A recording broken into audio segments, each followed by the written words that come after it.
পূর্ব, পশ্চিম, উত্তর, দক্ষিণ। আমরা এই শব্দগুলোর ইংরেজি জানি।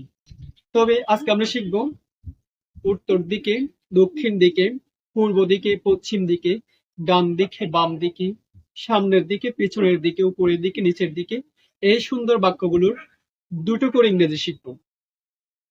পূর্ব দিকে এর ইংরেজি আমরা দুভাবে বলতে পারি। প্রথমটা হলো to the east, to the east, অথবা আমরা বলতে পারি ইস্ট ওয়ার্ড, ইস্ট ওয়ার্ড। যদি বলি পশ্চিম দিকে, তখন এর ইংরেজি আমরা ঠিক দুইভাবে বলতে পারি। প্রথমটা হলো টু দ্য ওয়েস্ট অথবা ওয়েস্ট ওয়ার্ড, ওয়েস্ট ওয়ার্ড।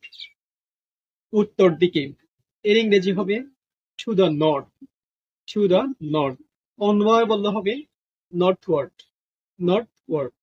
দক্ষিণ দিকে to the south, to the south অথবা সাউথ ওয়ার্ড, সাউথ ওয়ার্ড।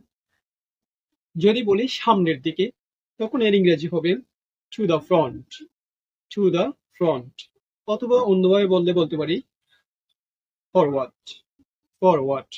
পেছনের দিকে to the back, to the back, অথবা ব্যাকওয়ার্ড, ব্যাকওয়ার্ড। উপরের দিকে to the top, to the top, অথবা আপওয়ার্ড, আপওয়ার্ড। নিচের দিকে to the bottom, to the bottom, অথবা অন্যভাবে বললে হয় ডাউনওয়ার্ড, ডাউনওয়ার্ড।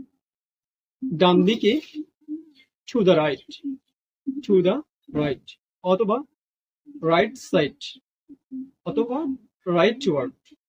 বাম দিকে to the left, to the left, অথবা লেফট ওয়ার্ড, অথবা লেফট সাইড। এই তিনটে ওয়েতে আমরা ডান দিকে, বাম দিকে এটা বলতে পারবো।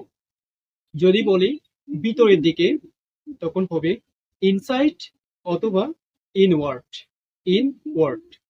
বাহিরের দিকে, তখন এর ইংরেজি হবে আউটওয়ার্ড অথবা আউটসাইড, আউটওয়ার্ড অথবা আউটসাইড।